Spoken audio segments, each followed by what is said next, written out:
First at 4, a Detroit woman's terrifying story. She wakes up to find a strange man in her bedroom, and we'll tell you what makes the story even more disturbing from there and what she used to chase him away. Also, President Trump traveling to Puerto Rico, facing criticism of the government's response to the storm victims. We'll have a look at what happened when he met the mayor of San Juan. Also, this man was running Equifax when the information of 145 million Americans was hacked. Today, Congress is demanding answers. Up first, the mass shooting in Las Vegas. Police continue their search for answers. Survivors still trying to recover. At least 59 families mourning the loss of loved ones. A painful question continues to hang over this entire tragedy, haunting everyone involved. Why in the world did this happen? Our coverage of the Las Vegas mass shooting continues here first at 4. Glad you're with us. I'm Devin Skillian in for Karen today. Investigators are still combing through the concert site in Las Vegas, about 40 hours now since that gunfire began. Nevada's Attorney General says it still looks like a war zone. We expect sometime here in this next 30 minutes, we're going to hear from Las Vegas Police. Sheriff Joe Lombardo expected to hold a news conference shortly. When that happens, we'll take you there. But before that, Karen Caifa is in Las Vegas with the latest. Karen. More haunting details about the man behind the massacre in Las Vegas. Police found 23 weapons in Stephen Paddock's hotel room. He had at least 19 more weapons and thousands of rounds of ammo at his home. In his car, there were several pounds of ammonium nitrate, a fertilizer that can be used to make bombs. Police still grappling with why. Authorities say there is still no motive. The Mandalay Bay resort where the shooter was staying says it's now providing crisis counselors for any hotel guests or employees affected by Sunday night's massacre. The country music star Jason Aldean, who was performing as the shooter opened fire, is trying to come to terms with the carnage himself. Tweeting today, "This world is becoming the kind of place I am afraid to raise my children in." As for the survivors of the deadliest mass shooting in modern American history, we are hearing more of their heartbreaking stories. Like this one, where a concert bartender describes why she stayed with a shooting victim, Jordan McGildoon, as he died in her arms. I didn't want him to be there alone. There was another guy that was by us. His wife had been shot and killed, the mother of his 3 kids, and he never left her side. And I didn't want Jordan to not have somebody with him.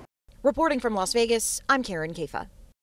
Yes, in the middle of this tragedy, we are hearing so many stories of people trying to help each other. These two men reunited on the Today Show. James Lawson, wearing the baseball cap there, helped save the life of Tom McIntosh.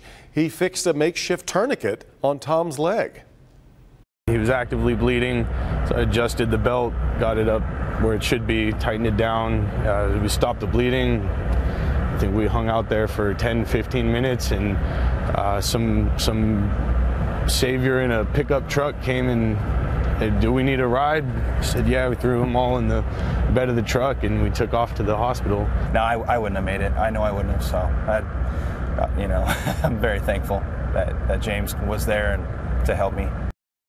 Lawson is an Army reservist who says he was just glad to put his training to use. The two men, though, had never met before that horrible night. From the shooting in Vegas now to the attack on Ariana Grande, the show in England, both have really changed how the public and how police approach these big public events. Paula Tutman looks at what local departments are looking to learn so that we can improve safety every time there's a big public gathering anywhere. Paula?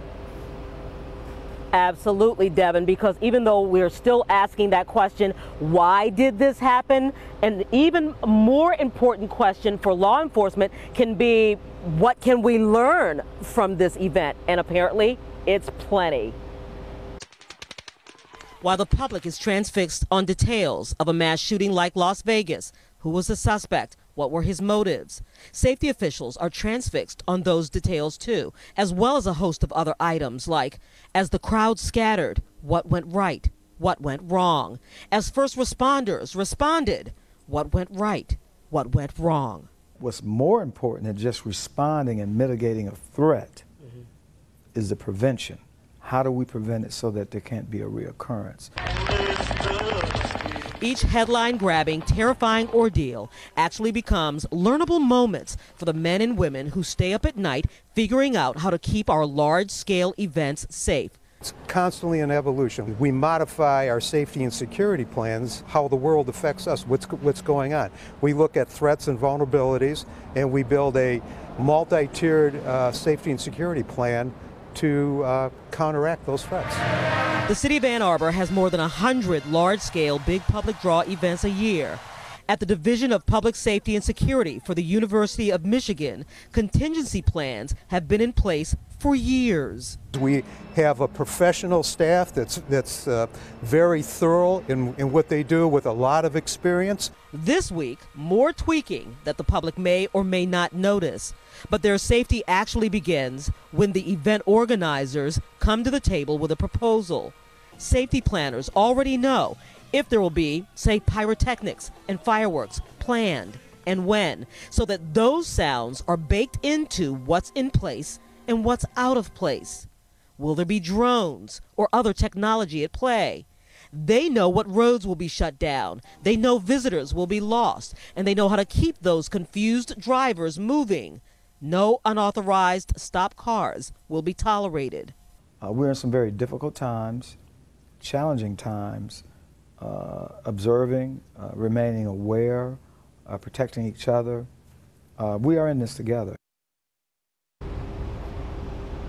Indeed, and U of M Security, Detroit Police, those are just two departments. I also talked to Ann Arbor. Listen, this is stuff being talked about at all departments to keep us safe.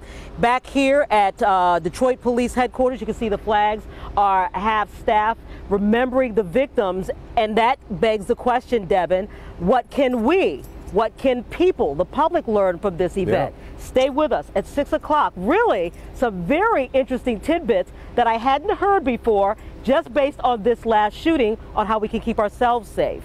Terribly important. We'll have that coming up at 6 o'clock. All right. Thanks, Paula. We will see you then. Other news today, the state trooper accused of tasing a teenager who later died has now resigned. You'll recall the story from August. State police were chasing 15-year-old Damon Grimes on an ATV when he was tased, and that caused him to crash into a truck. The trooper was originally suspended for his role in the crash, also facing a $15 million lawsuit on behalf of the family in the boy's death. Two other state police officers involved in the incident have been suspended. A terrifying and creepy situation for a 59-year-old Detroit woman. She wakes up to find a naked man trying to get into her bed. Happened around 5 a.m. at a Detroit apartment complex in Midtown. The man escaped after the woman fought him off and beat him with the only weapon she could find, which was a broom. Although the victim did not want to appear on camera, she feels her message needs to be heard. By him moving the covers from me, it woke me. And when I looked up, all I seen was this big man trying to crawl towards me, and I screamed and started kicking, and he jumped. A neighbor at the complex says the exact same thing happened to her. So right now, police are still searching for that intruder. We will have more on the story coming up tonight at 5 o'clock. A drug operation in St. Clair County leads to the arrest of a mother accused of selling drugs with her 10-year-old daughter in the car. Investigators say the 31-year-old woman agreed to meet what turned out to be an undercover officer to sell 70 morphine pills. They met last Saturday. Investigators found drugs, needles, and a large knife in her car. The daughter has been released to the custody of her grandmother, and Child Protective Services has been notified as well. Take a look at video from the scene at I-75 at Clarkin Junction this morning. An oversized dump truck struck the overpass, causing severe damage to the bridge. One southbound lane is open, which is allowing traffic to get by. Drivers can exit at Springwells, where the freeway is going to be closed. They can re-enter at Livernois. We don't know yet when all the lanes will reopen, but of course this comes just after last week's incident on I-96, which shut down a bridge which had to be torn down. Now to the first forecast. Enjoy today's flashback to 80 degrees because rain is coming in tomorrow. Let's check in with Ben. Ben? Yeah, Devin, these are probably going to be the warmest temperatures we see in a while, and maybe for the rest of 2017 as we start heading into the heart of autumn. But temperatures right now, 85 in Ann Arbor, 84 in Metro, plus we've got that south wind that's out there, noticeable at 15 miles an hour across the area. We will be seeing rain tomorrow, but at least we're going to get through the evening hours dry. Clouds start building late, mainly after midnight tonight. But look at this, we're going to be in the 70s all the way through midnight tonight. In fact, our lows look more like typical highs for this time of year. We will look at a cool down after the rain coming up in our forecast in a minute. All right, Ben. Still ahead, a massive evacuation involving 11,000 people as they are running from a frightening natural disaster. Also, you probably still have a lot of questions for this man, the former CEO of Equifax, on the hot seat on Capitol Hill. But up first, facing his critics, will President Trump's visit to Puerto Rico calm the controversy surrounding the hurricane response? That and more when we come back. Massacre. President Trump on the ground in hurricane-ravaged Puerto Rico this afternoon to see the relief efforts there firsthand and also to answer some of the criticisms that his administration has been slow to respond to the disaster there. Kimberly Gill in the newsroom with the latest on the President's Day. Kim? Yeah, hi, Devin. Good afternoon. The president has been adamant about why his administration has handled, or the way I should say his administration has handled the response to Hurricane Maria's devastation in Puerto Rico. He has challenged his critics, and today he spoke to leaders on the island and repeated that message. Everybody around this table and everybody watching can really be very proud of what's taken place in Puerto Rico. And as the president was introduced to government officials, he crossed paths with the mayor of San Juan, who has been critical of federal response. He spoke, saying, "How are you?" and then moved on.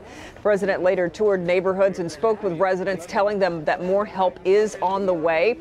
Puerto Rico's governor today pointed out that only half of the island has access to water nearly 2 weeks after the hurricane hit. The bulk number surpassing the 50% mark within today. The objectives are within a week having 60% of the people of Puerto Rico with water, with access to water, and within the next couple of weeks having 80% of the people with access. Now, the president is also meeting in San Juan with officials from the U.S. Virgin Islands, which were also hit very hard by Hurricane Maria. The president and First Lady return to the White House this evening, and then tomorrow they're going to Las Vegas to meet with first responders and victims of the horribly historic mass shooting that took place there on Sunday night. So a busy next couple of days here, busy week, really, Devin. Yeah. And we'll, of course, have more at 5 o'clock. All right. Kim, we'll see you then. Yeah. Let's bring in Ben and talk about a very nice day before it all gets washed out a little bit. I think the first thing on your list should be check to see if there's propane in the gas grill and go outside. Good night to get that in, right? Yes, get a nice dinner on the patio because things are going to get cooler and they're going to get wet tomorrow too, which we need, but we will take. 84 degrees is where we're at right now. It's even warmer further to the west, 85 in Howell, Ann Arbor at that same number, and we've got 85s down in our south zone. So this is about 10 degrees warmer than what we were looking at this time yesterday, but it is going to be the peak of the heat. We'll see those numbers come down. Even with cooler temperatures, we're still going to be above average for this time of year. So we're not going to see a real icy finish to this forecast by any stretch. This is the rain that we're going to be seeing. It's amassing back here across parts of Wisconsin and southern Minnesota. There's some echoes showing up here south of Chicago that we're going to have to watch, but I don't think that we're going to see anything as far as wet weather goes until tomorrow. In fact, the models have been gradually pushing this back even further, so it looks like it's probably going to be after the morning commute before that rain really gets going. And even then, it's going to be scattered in nature. We're not going to see continuous rain through the day, so you see a couple little blips showing up here between 10 and 11 o'clock. As that cold front gets closer, things will become more organized, and there's going to be enough lift and instability to give us some thunder to go with that rain too as we get into the afternoon. We're not anticipating anything severe, however, and that cold front should push everything south and east of us by the really mid part of the drive home tomorrow. So I think the second half of the drive is going to be dry, and then that's going to set the stage for clearing skies as we get into Wednesday night. Otherwise, temperatures down to 66, starting out partly cloudy, and then those clouds build as that cold front gets closer to us. High temperatures rising only to 75, so a far cry from today. 10 degrees cooler, but it's also above average, almost 10 degrees above average for this time of year. We will look for those showers hit and miss, but especially in the afternoon when that cold front gets closer to us. So the numbers continue to trickle down towards the upcoming weekend. 68 will be one of our coolest numbers. We do come back for both Saturday and Sunday. Does look like there's going to be some decent chances of rain here Friday and then especially Saturday when we'll get a cold front come through. So unfortunately, it looks like we may see some rain at the Big House for the game there. Dry conditions on Sunday as we inch up to 76 degrees, and we'll keep the sunshine going through next week. So even with cooler temperatures, those morning lows still in the 50s and 60s, so a lot closer to what we would typically see, just not some of this incredibly warm weather that we're enjoying out there right now. Devin? Still going. All right, Ben. Coming up next, what went wrong at Equifax? The former CEO has some splaining to do on Capitol Hill. We'll have the latest on his testimony when we come right back. I promised we would take you to the news conference in Las Vegas, an update on the shootings. It's happening right now. There is Sheriff Joe Lombardo. Let's listen in. All right, we'll get through this. Okay, so as matter as formality, our department has worked through the night to identify all the victims of Sunday evening's mass shooting at the Route 91 Harvest Festival. We have identified all but 3 victims. We still have an active scene at the grounds near Mandalay Bay, so we ask anyone to stay away from that area until further notice.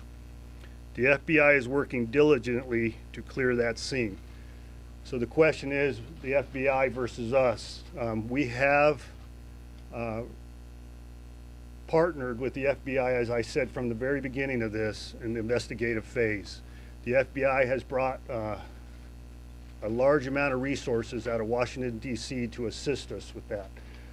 So the reason why the Harvest Festival is still in continuation of investigation is not only solely related to the removal of the victims, but is also documentation of the scene. So we're using the best practice technology to ensure that we have complete documentation. That's why it's taking a longer period of time associated with this. So we ask for everybody's patience. As far as Las Vegas Boulevard, north and south, we anticipate to be open shortly in the next few hours to benefit with commerce and what we do as a community. All right, the key component here is resources and victim identification. So bear with me. I'm going to try to get through this the best I can, but the important piece is if you missed a number, we are putting up on lvmpd.com in the next hour the listing of all numbers I shall provide you today, and for people out in the public to contact us if they are lacking this or they don't see this broadcast. Okay, we're asking for anyone who might have information about the shooting in a criminal capacity or is a victim of the shooting to contact us via 311. If you are out of state, if you have left since, you've been listening to the Las Vegas sheriff. Odd situation there. It's the sheriff who heads the police department, his title. But that's Joe Lombardo, interestingly telling us that there are still 3 victims that they have not been able to identify. And that's part of their work right now. And they're trying to develop the resources and develop further information so that they can get that part of this done as they continue their investigation. We'll continue to carry that news conference at clickondetroit.com. And obviously, should there be other pressing information, we will pass that on to you. In the meantime, the former CEO of Equifax taking full responsibility for a security breach at the credit firm earlier this year, Richard Smith, testifying before a House subcommittee today. He apologized for the criminal hack that affected the personal information of more than 145 million Americans. He then went on to blame the breach on 2 things. We know now that this criminal attack was made possible because of a combination of human error and technological error. The human error involved the failure to apply a software patch to our dispute portal in March of 2017. Technological error involved a scanner which failed to detect that vulnerability on that particular portal. Both errors have since been addressed. Of course, the breach compromised some of our most sensitive personal information, Social Security numbers, addresses, driver's license numbers, and the investigation into how to now deal with all that information being out and about continues. There is a massive evacuation underway on the northern island of Vanuatu because of volcanic activity. The country is about 1,100 miles north of Australia, trying to move its entire population of 11,000 people. Most inhabitants of the island have been in evacuation centers for about a week now. This volcano started belching smoke and ash. They are hoping now to get everyone off the island by tomorrow before any eruption can occur. It's a massive undertaking. We'll be right back. Finally, first at 4, normally we see koala bears hanging out in eucalyptus trees looking for a bite to eat, perhaps. This bear ended up on a drilling rig at a construction site in Australia. We're told he was chased off a busy road in order to avoid speeding cars. Rescue crews had to use a crane to get up close and then threw a blanket over his head and took him down to safety. He'll be checked out and made sure that he's still cute before being returned to the wild. Thanks for joining us. First at 4, back in half an hour with Local 4 News at 5. Inside Edition is next.